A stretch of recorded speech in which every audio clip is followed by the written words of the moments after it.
Hello, good morning साथियों। आज का हमारा टॉपिक है खिलजी वंश। आज हम इसको ख़त्म करेंगे एक ही वीडियो में। आप चाहें तो इससे अपने नोट्स भी बना सकते हैं और चाहे तो साथ साथ नोट्स भी बना सकते हैं। स्क्रीनशॉट लेकर भी नोट्स बना सकते हैं। तो चलिए चलते हैं खिलजी वंश पे। तो खिलजी वंश का जो शासनकाल है वो 1290 ईस्वी से 1320 ईस्वी तक माना जाता है और इसके संस्थापक जलालुद्दीन फिरोज खिलजी थे और गुलाम वंश के शासक कैकूबाद के समाना का सूबेदार नियुक्त किया गया। शाइस्ता खां की उपाधि दी।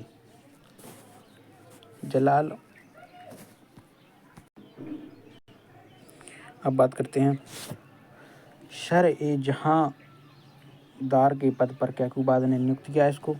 कैकूबाद के द्वारा इसको शर-ए-जहांदार के पद पर नियुक्त किया। और बात करते हैं इसका राज्याभिषेक जो है 1290 ईस्वी में किलोखरी महल में हुआ और 70 वर्ष की उम्र में किलोखरी के किले को ही इसने अपनी राजधानी बनाया। जहाँ इसका राज्याभिषेक हुआ वहीं इसने अपनी राजधानी बनाई और इसकी हत्या जो है अलाउद्दीन खिलजी द्वारा कर दी जाती है 1296 ईस्वी में।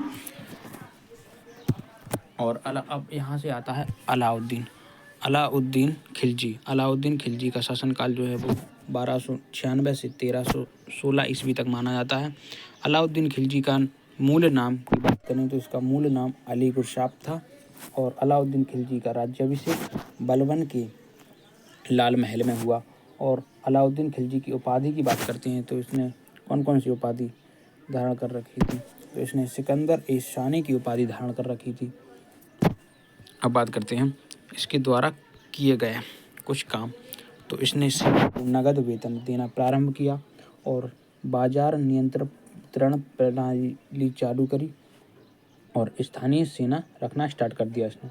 और सैनिकों का हुलिया तैयार किया, अर्थात ड्रेस, जैसे अपनी स्कूल की ड्रेस होती है, एक अपनी सेनाओं की जो है यूनिफॉर्म होती है, वैसे ही इसने अपने सैनिकों की हुलिया तैयार किया और घोड़े दागने की प्रथा चालू की। ये अलाउद्दीन खिलजी के समय से ही प्रारंभ हुई, इससे पहले नहीं हुई थी। अब बात करते हैं अलाउद्दीन खिलजी के द्वारा कराया गया निर्माण। तो अलाउद्दीन खिलजी ने सीरी की किला का निर्माण कराया जो दिल्ली में स्थित है और इसने अलाई दरवाज़ा का निर्माण कराया जो महरौली में पड़ता है दिल्ली में। पूछा जाता है बार बार कि अलाई दरवाज़ा का निर्माण किसने कराया, तो अलाउद्दीन खिलजी ने। अला से अलाउद्दीन खिलजी और अला से अलाई दरवाज़ा, आप ऐसे भी याद रख सकते हैं इसको। और हजार खंबा महल भी इसने स्थापित कराया जो दिल्ली में पड़ता है। और जमियत खाना मस्जिद का निर्माण कराया जो दिल्ली में पड़ती है। अब बात करते हैं अलाउद्दीन खिलजी ने किसको संरक्षण दिया, तो हसन निजामी को संरक्षण दिया और अमीर खुसरो को संरक्षण दिया। अब बात करते हैं अमीर खुसरो को और किस नाम से जानते हैं, तो अमीर खुसरो को तोताए हिंद के नाम से भी जाना जाता है। इनका जन्म काशगंज में हुआ था, पटियाला में हुआ था। काशगंज पटियाला में पड़ता है। अब बात करते हैं अलाउद्दीन खिलजी के आक्रमण। तो अलाउद्दीन खिलजी का सर्वप्रथम आक्रमण था गुजरात विजय जो सन 1298 ईस्वी में हुआ। इसमें गुजरात विजय में अहमदाबाद के बघेल शासक कर्ण एवं अलाउद्दीन खिलजी के मध्य होता है ये युद्ध, जिसमें खिलजी की सेना के मध्य और जिसमें जो शासक कर्ण था अहमदाबाद का बघेल शासक, उसकी हार हो जाती है और अलाउद्दीन खिलजी की जीत हो जाती है। जिसमें अलाउद्दीन खिलजी के सेनापति थे दो, उलुगु खां और नुसरत खां के मध्य होता है। इसमें जब शासक कर्ण जो है हार जाते हैं तो वो अपनी पुत्री देवल देवी के साथ, यहाँ लिख सकते हैं अपन, देवल देवी के साथ देवगिरी के शासक रामचंद्र के यहाँ शरण ली। एक क्वेश्चन पूछा जाता है कि जब शासक कर्ण युद्ध में हार जाते हैं तो अपनी पुत्री के साथ कौन से शासक के यहाँ शरण लेते हैं, तो रामचंद्र के यहाँ शरण लेते हैं। और कर्ण की जो पत्नी थी कमला देवी से विवाह कर लेता है अलाउद्दीन खिलजी और अपनी प्रिय रानी बनाकर रखता है। देखो तुम। और बात करते हैं गुजरात विजय लौटते समय नुसरत खां ने हिंदू किन्नर मलिक काफूर को 1000 दिनार में खरीदा। इस कारण इसको 1000 दिनारी के नाम 1000 दिनारी भी कहा जाता है। अब बात करते हैं रणथंभौर अभियान, जो सन 1331 ईस्वी में हुआ। हमीर देव के मध्य और अलाउद्दीन खिलजी के मध्य। इसी हमीर देव की हार हो जाती है और अलाउद्दीन खिलजी की जीत हो जाती है, जिसमें हमीर देव जो है मोहम्मद शाह एवं केहब के जो है इनके यहाँ शरण लेते हैं। ये मंगोल नेता थे और इसमें अलाउद्दीन का एक सेनापति नुसरत खां काफ़ी काबिल सेनापति था, उसकी मृत्यु हो जाती है। अब बात करते हैं चित्तौड़ अभियान। चित्तौड़ अभियान 1303 ईस्वी में हुआ, जो राणा रतन सिंह और अलाउद्दीन खिलजी की मध्य हुआ, जिसमें अलाउद्दीन खिलजी जीत जाता है। महाराणा प्रताप जो है हार जाते हैं। इसमें उनकी पत्नी जो है महाराणा प्रताप की, राणा रतन सिंह की पत्नी जो है पद्मावती, यहीं से इनकी जौहर प्रथा की कहानी जुड़ी है। जिस प्रकार अलाउद्दीन खिलजी और अलाउद्दीन ने चित्तौड़ का नाम बदलकर अपने पुत्र के नाम पर, खिज्र खां के नाम पर खिजराबाद रख दिया। और अब बात करते हैं नोट, जो बहुत इम्पोर्टेंट है, जो 1303 में काकतीय सेना में अलाउद्दीन खिलजी की सेना को हराया। अब बात करते हैं तेलंगाना आक्रमण, जो 1309 से 1310 में हुआ। तो उस समय वहाँ का शासक था तेलंगाना का, वो प्रताप देव रुद्र था, और इसने जो काफ़ी डरपोक राजा हुआ करता था, इसने जो है आक्रमण के समय अपनी मूर्ति बनवाकर गले में सोने की चेन डालकर मलिक काफूर को सौंप दिया, और यहीं से जो है कोहिनूर हीरा जो है मलिक काफूर को दे दिया। काफ़ी डरपोक राजा था पहले ही, जबकि राणा रतन सिंह से उसने कहा था कि तुम हम अपनी पत्नी पद्मावती को मेरे हवाले कर दो, इसको मैं अपनी रानी बनाऊंगा। तब उन्होंने कहा था कि तुम मेरे घर की बहू बेटियों के ऊपर बुरी नज़र डालोगे तो हमें लड़ते लड़ते मरना पसंद है, लेकिन ऐसा बहू बेटियों पर आँच नहीं आने देंगे। तो उस समय जो है राणा रतन सिंह जो है वीरगति को प्राप्त होते हैं, और उनकी पत्नी जो है जौहर की प्रथा कर लेती हैं और स्वयं को आग में जो है कूद कर मृत्यु हो जाती है। अब बात करते हैं दिल्ली सल्तनत का प्रथम सेनापति था, जिसने दक्षिण भारत पर आक्रमण कर विजय प्राप्त की। अब बात करते हैं, इसके बाद आता है मुबारक शाह खिलजी। तो मुबारक शाह खिलजी का जो है शासनकाल 1316 ईस्वी से 1320 ईस्वी तक रहा है। मुबारक शाह खिलजी ने स्वयं को खलीफा कहा, और इसने नग्न संगत एवं दरबार में स्त्री के वस्त्र पहनकर आता था, काफ़ी अयाश टाइप का था। 1320 में हत्या हो जाती इसकी, खुसरो शाह ने इसकी हत्या कर दी। अब यहाँ से स्टार्ट होता है अपना तुगलक वंश। तुगलक वंश जो है सबसे लंबा शासनकाल है पूरे दिल्ली सल्तनत में। तो बात करते हैं 1320 से 1414 तक रहा है, और दिल्ली सल्तनत का सबसे लंबा शासन है, और संस्थापक इसका गयासुद्दीन तुगलक था। इसका गयासुद्दीन तुगलक का मूल नाम गाजी मलिक था। इसका शासनकाल जो है 1320 से 1325 तक रहता है। तो बात करते हैं उपाधि इसने कौन कौन सी धारण कर रखी थी। तो इसने मलिक उल गाजी की उपाधि धारण कर रखी थी, क्योंकि इसने 29 बार मंगोलों को हराने के कारण इसने मलिक उल गाजी की उपाधि धारण कर ली थी। इसके द्वारा कराए गए आर्थिक सुधार थे लगान का जो 1/10 भाग था, उसने 1/12 भाग कर दिया, और अलाउद्दीन खिलजी द्वारा अमीर खुसरो की छीनी गई जमीन को वापस कर दिया, और नहरों का निर्माण कराने वाला प्रथम शासक था। और डाक व्यवस्था सर्वश्रेष्ठ, ऐसा नहीं कि डाक व्यवस्था इसके शासनकाल से ही शुरू हुई, लेकिन इसके समय जो है डाक व्यवस्था सर्वश्रेष्ठ थी। अब बात करते हैं, इसने जो है गयासुद्दीन तुगलक ने कौन से नगर की स्थापना की। तो गयासुद्दीन तुगलक ने तुगलकाबाद नगर की स्थापना की, गयासुद्दीन तुगलक द्वारा। अब बात करते हैं गयासुद्दीन की मृत्यु। इसकी मृत्यु हो जाती है 1325 ईस्वी में। तुगलकाबाद से 8 किलोमीटर के आगे जाने पर अफगानपुर मिलता है, अफगानपुर में जूना खां या जौना खां के निर्देश पर, इसके पुत्र के निर्देश पर जो है अहमद अयाज द्वारा एक लकड़ी का महल बनाया जाता है इसकी आराम करने के लिए। और जैसे ही ये जो है महल के अंदर प्रवेश करता है तो घर जो है एकदम गिर जाता है और उसमें ही दबकर इसकी मृत्यु हो जाती है। कुछ लोग इसको ऐसा ही मानते हैं कि बेटे ने जो है राज्य छीनने के लिए अपने पिता की हत्या कर दी, लेकिन ऐसा नहीं माना जाता, वो एक मिस्टेक थी अहमद अजाज द्वारा निर्माण में। अब बात करते हैं इसको गयासुद्दीन की मृत्यु के पहले जो है धमकी किसने दी थी इसको, तो निजामुद्दीन औलिया था एक सूफी संत। इसने जो है इससे कहा था कि गयासुद्दीन तुगलक को कहा था कि हुनो जो दिल्ली दूरस्तो, दिल्ली अभी दूर है, पर इसने माना नहीं और इसकी पहले ही मृत्यु हो जाती है। अब आता है इसके बाद मोहम्मद बिन तुगलक।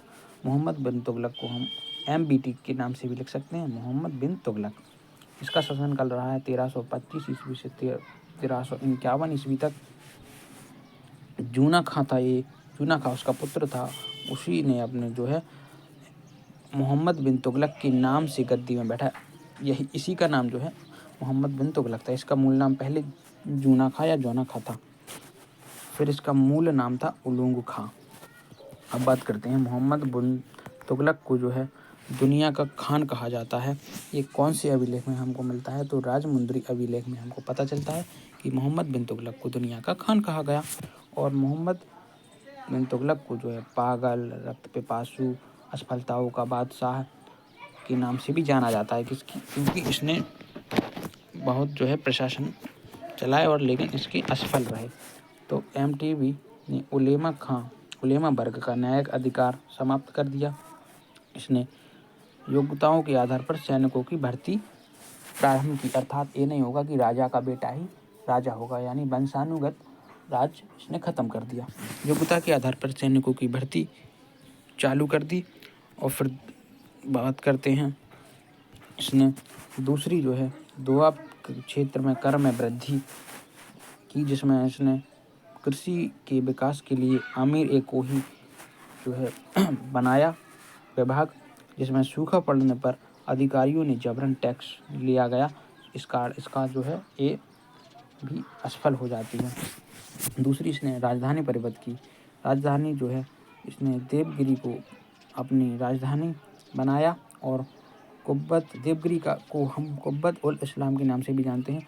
अब बात करते हैं देवनागरी के अलग अलग राजाओं के द्वारा कराए गए नाम।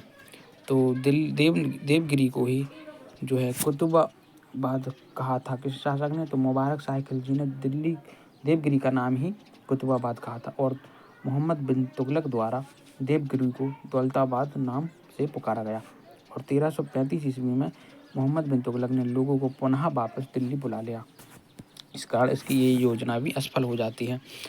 अब बात करते हैं तीसरी, इसने कौन सी, तो इसने सांकेतिक मुद्रा चलाई। सांकेतिक मुद्रा के प्रचलन के कारण इसको एडवर्ड थॉमस जेनर द्वारा MBT को धनवानों का राजकुमार भी कहा गया।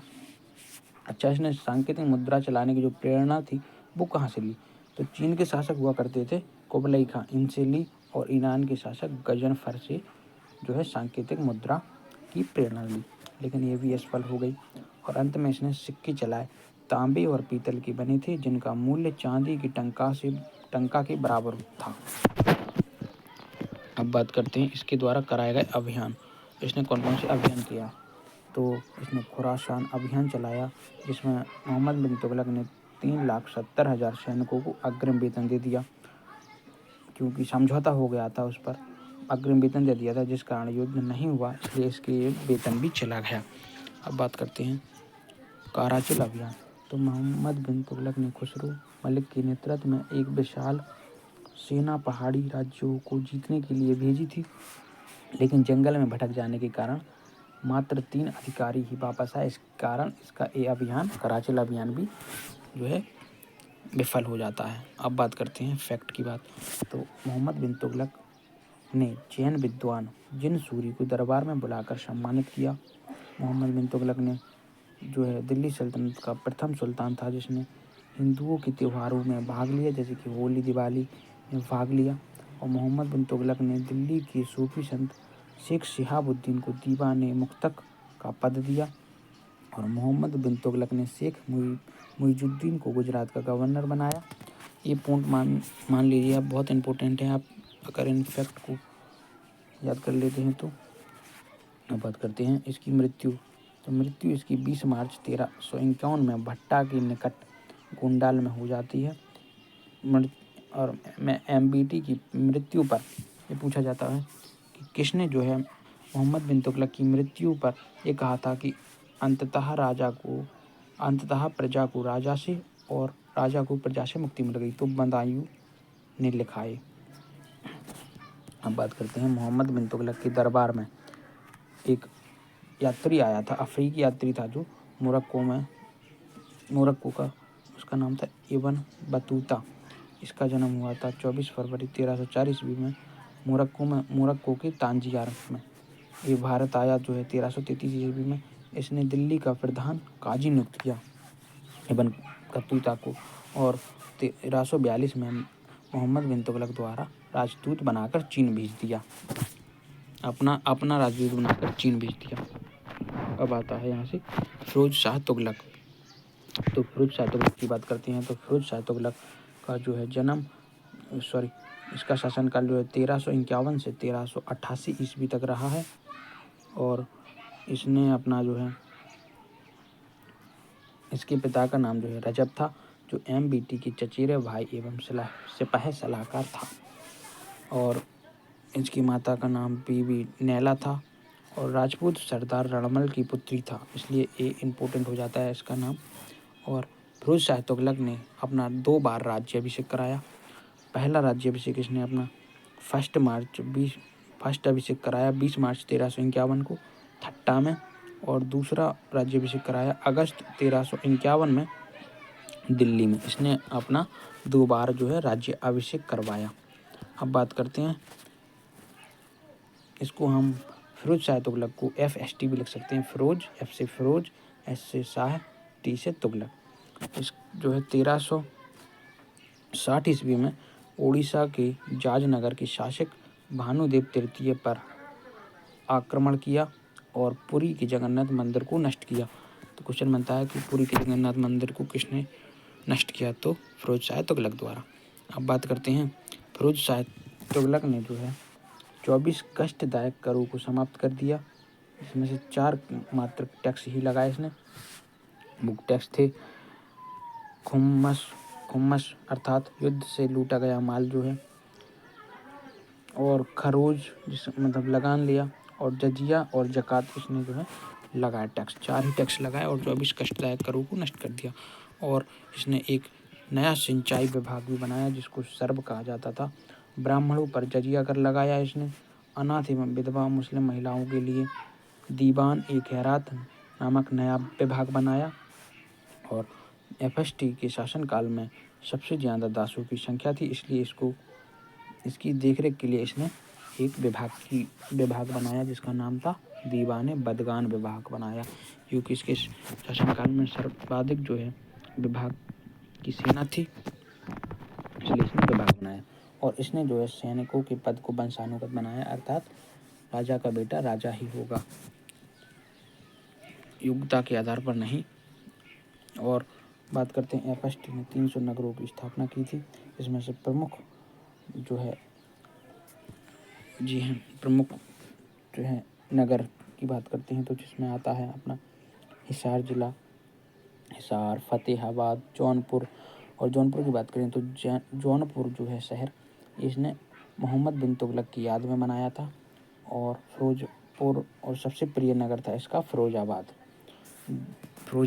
में आपको पता ही है, फिरोजाबाद सुहाग नगरी के नाम से जाना जाते हैं। और टोपरा एवं मेरठ अभिलेख जो है दिल्ली में स्थापित कराया इसी के द्वारा। और गरीबों के लिए इसने खैराती अस्पताल बनवाया जिसको दारुल सफ़ा नामक अस्पताल के नाम से जाना जाता है। अब बात करते हैं इसके द्वारा दिए गए संरक्षण। तो इसने गियासुद्दीन बरूनी को जो है संरक्षण दिया। इसका जन्म आधुनिक बुलंदशहर में हुआ था। इसके द्वारा एक पुस्तक की रचना की जाती है जिसका नाम है तारीख ए फिरोज शाही कंतबा ए फतवा है। अब बात करते हैं एफएसटी ने आविष्कार किस किस का किया। तो इसने जल घड़ी का आविष्कार किया। एफएसटी ने सिक्के चलाए, अद्द तथा सिख बिख नाम के सिक्के चलाए जो चांदी तथा तांबे की मिश्रण के बने होते थे, और इसके द्वारा एक नया सिक्का भी चलाया जिसको संस्कानी सिक्का कहा गया, और जो है अद्द एवं सिख पर जो है खलीफा नाम लिखवाया इसने। और अब बात करते हैं इसने स्वयं को जो है खलीफा कहा